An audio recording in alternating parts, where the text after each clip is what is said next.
we get into girls basketball, it's a little different than boys because there's physical differences. But how do you teach basketball to the girls?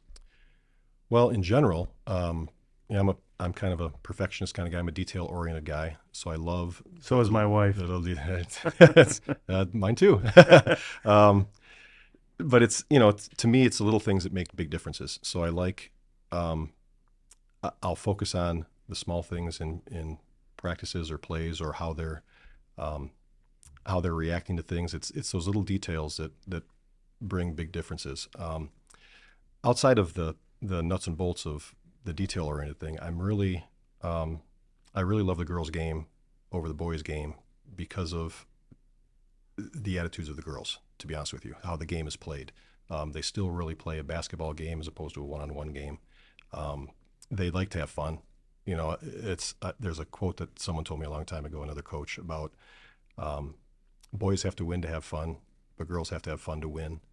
And I just love the attitudes of the girls of that's interesting. What it's how they approach the game, and how if they're having fun at practice or on the court or outside the court or at, in the locker room, it kind of translates into the game a little bit.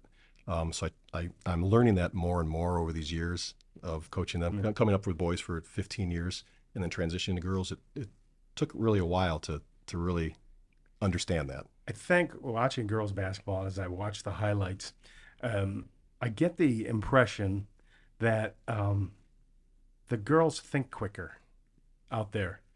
They may not have the physical ability to move quicker, but it looks like they think quicker especially when they're passing and bounce passing and getting around, how they get around obstacles. Yep.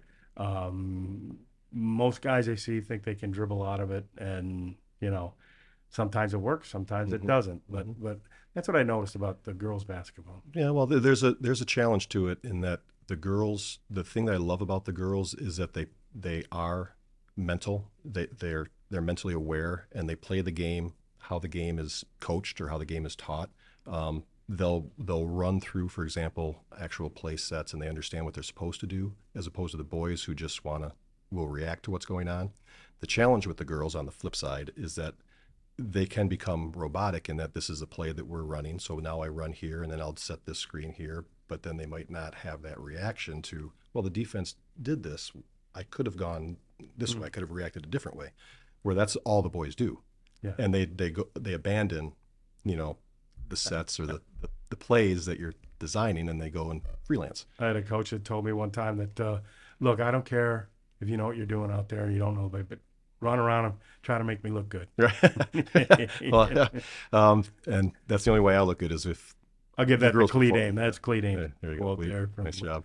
But that's what he said. But when we talk about style of coaching,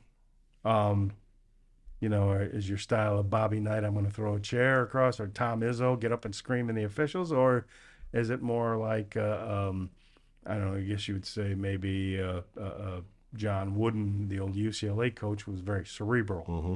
So what would you say your style is? If you were to see me from the outside, at least the wife always says, how do you not yell? It's very, I'm quite calm, to be honest with you, on the bench. I will not, be blowing up at the officials or never felt like throwing a chair. I felt it. I felt it. Okay. But no, it's to me, it's more of a demeanor of calm. Now I will be, in the game, I will be expressing myself to the girls as, fill this gap or, hit this, attack here or whatever. So I'm constantly talking to the girls. Mm-hmm.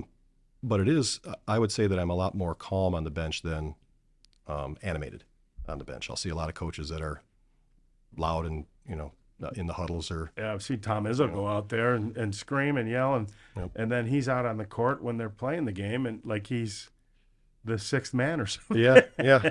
I will, it is fun to get into the game. Yeah. And there will be moments that you're, into the game positive. I'd like to be honest with you, I'd like to be more outwardly positive in the moment.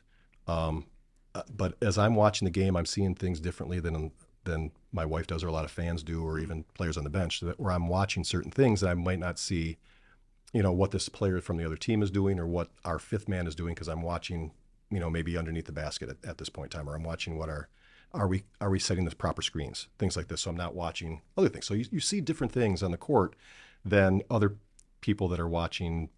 Where's that foul? This girl should have went this way. So it is different. You have a different perspective than, even my assistant coach who's watching certain things and I'm watching different things. So we'll have two different viewpoints of what's going on potentially. And when I'm in the game, I might be focusing on one or two players and watching that screen set up. So I'm talking to these one or two players, but I might not recognize the third player, the fourth player, who might be coming off the bench at that time or coming off the court. I'm sorry. So it's, my focus is to, my goal here is to get a little more positive with the girls that are simply, when I interact with them, coming on and off the bench, of nice job, regardless of what they've been doing. Because I might have been focusing so hard on this other area, I miss, the girls that are coming off the bench. I don't communicate with them enough to show them, hey, you're doing fine. It's just a rotation thing, as opposed to, you've been pulled for a certain situation, because I haven't even been watching what you've been doing. It's, the other coach is responsible for the substitutions here. So there is a general thing that I am very calm outwardly on the court. I am still detail oriented. So I'm looking at certain things, and I'm a big defensive minded coach. So I'm always looking at the defensive end of what are we doing defensively to pick up the pace. So I'm looking for that effort and attitude a lot of times, as opposed to the X's and O's or what you did right or wrong. So that's a big focus of mine, is a defensive minded background. Well,